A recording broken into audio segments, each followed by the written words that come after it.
15 अगस्त 1947 एक तारीख जो भारत के इतिहास में अमर हो गई। इस दिन हमने पॉलिटिकल सॉवरेनिटी प्राप्त की, यानी अपनी राजनीति, अपनी सरकार, अपने फैसले। लेकिन जब हमने आज़ादी की इस नई सुबह का स्वागत किया तो साथ ही एक और चीज़ हमने विरासत में ले ली, juridical continuity of colonial status.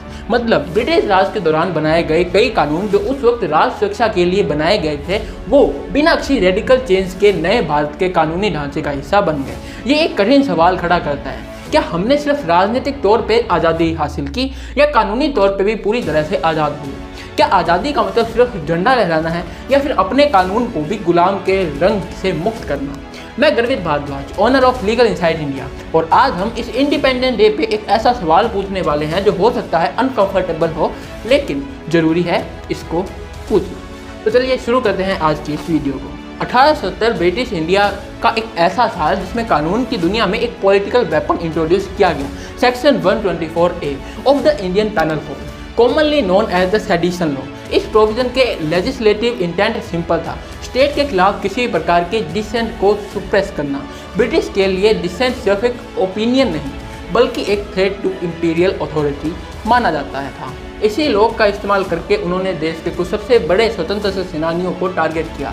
बाल गंगाधर तिलक केसरी पत्रिका में उनका एडिटोरियल को सेडिशियस डिक्लेयर करके उन्हें कन्विक्ट किया गया। महात्मा गांधी यंग इंडिया में उनकी राइटिंग्स के लिए ट्रायल हुआ। गांधी ने इस कानून को the Prince among political sections of the IPC कहा, मतलब सबसे शक्तिशाली और खतरनाक वेपन जो सत्ता के हाथ में हो। लीगल थ्योरी के पर्सपेक्टिव से सेडिशन एक पब्लिक ऑर्डर पर्सपेक्टिव टूल था, लेकिन इसका स्कोप इतना अस्पष्ट था, कोई भी स्पीच, लिखित पत्र या सिंबल जो सरकार को डिसअफेक्शन क्रिएट करता दिखे वो क्राइम बन जाता था। यानी कानून को डेफिनेशन इतना वाइड था कि क्रिटिसिज्म और क्रिमिनलिटी के बीच की रेखा वर्चुअली खत्म हो गई थी। 1947 के बाद जब भारत अपने नए संविधान की रचना कर रहा था, एक सवाल खड़ा हुआ, क्या कॉलोनियल एरा सेडिशन लॉ को रखना चाहिए या हटा देना चाहिए?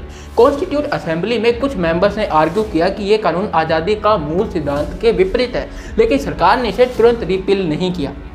सेडिशन बैन बन गया एक ऐसा प्रोविजन जो स्टैट्यूज बुक में जिंदा रहा, चाहे राजनीति बदल गई थी। 1962 में एक landmark case Kedarnath Singh versus state of Bihar, supreme court के सामने ये मुद्दा आया, क्या सेडिशन कॉन्स्टिट्यूशनल है? आर्टिकल 19(1)(a हमारे संविधान में freedom of speech and expression का अधिकार देता है, लेकिन आर्टिकल 19(2) के तहत रीजनेबल रिस्ट्रिक्शंस का फ्रेमवर्क भी है जिसमें सिक्योरिटी ऑफ द स्टेट और पब्लिक ऑर्डर आते हैं। सुप्रीम कोर्ट ने सेडिशन को कॉन्स्टिट्यूशनल अपहोल्ड किया, लेकिन एक रिस्ट्रिक्टिव इंटरप्रिटेशन के साथ। सिर्फ वो स्पीच या एक्सप्रेशन सेडिशन होगा जो इंसिटमेंट टू वायलेंस या tendency to create public disorder रखता हो। मतलब सिर्फ क्रिटिसिज्म चाहे कितनी भी हार्श हो, सेडिशन नहीं होगा जब तक वो वायलेंस प्रोवोक ना करे। लेकिन ग्राउंड रियलिटी अलग थी। लॉ इन्फोर्समेंट ने इसे नैरो इंटरप्रिटेशन को अक्सर इग्नोर किया। रिजल्ट, लोग अपनी स्पीच और एक्सप्रेशन को सेल्फ सेंसर करने लगे प्रोसिक्यूशन के डर से। यानी कानून टेक्निकली नैरो था पर इसका साइकोलॉजिकल इफेक्ट काफ़ी वाइड था।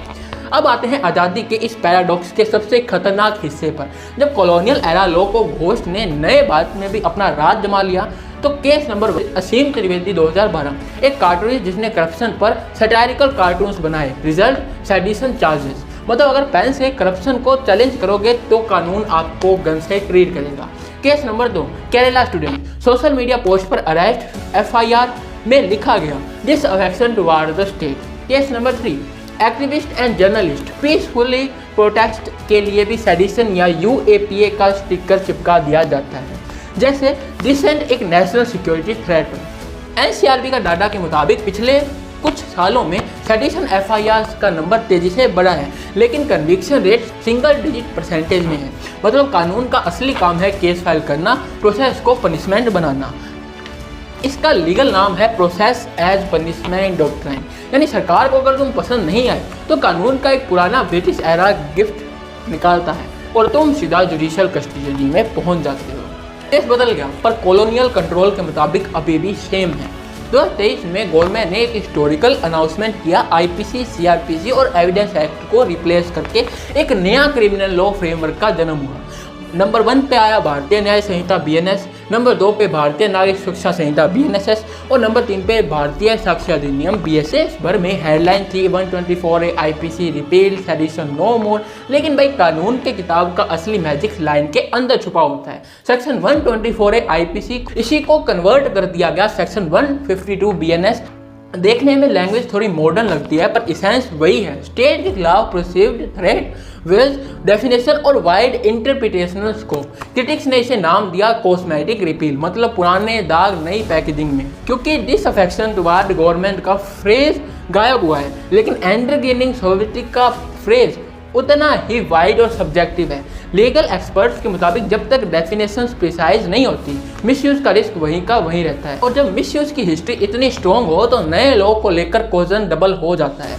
नाम बदल दिया, सेक्शन नंबर चेंज कर दिए, लेकिन कॉलोनियल कंट्रोल का स्पिरिट अभी भी अलाइव है। तो सेडिशन लॉ का सफर अब सिर्फ पार्लियामेंट तक सीमित नहीं है, इसका अगला चैप्टर लिखा जा रहा है सुप्रीम कोर्ट के दरबार में।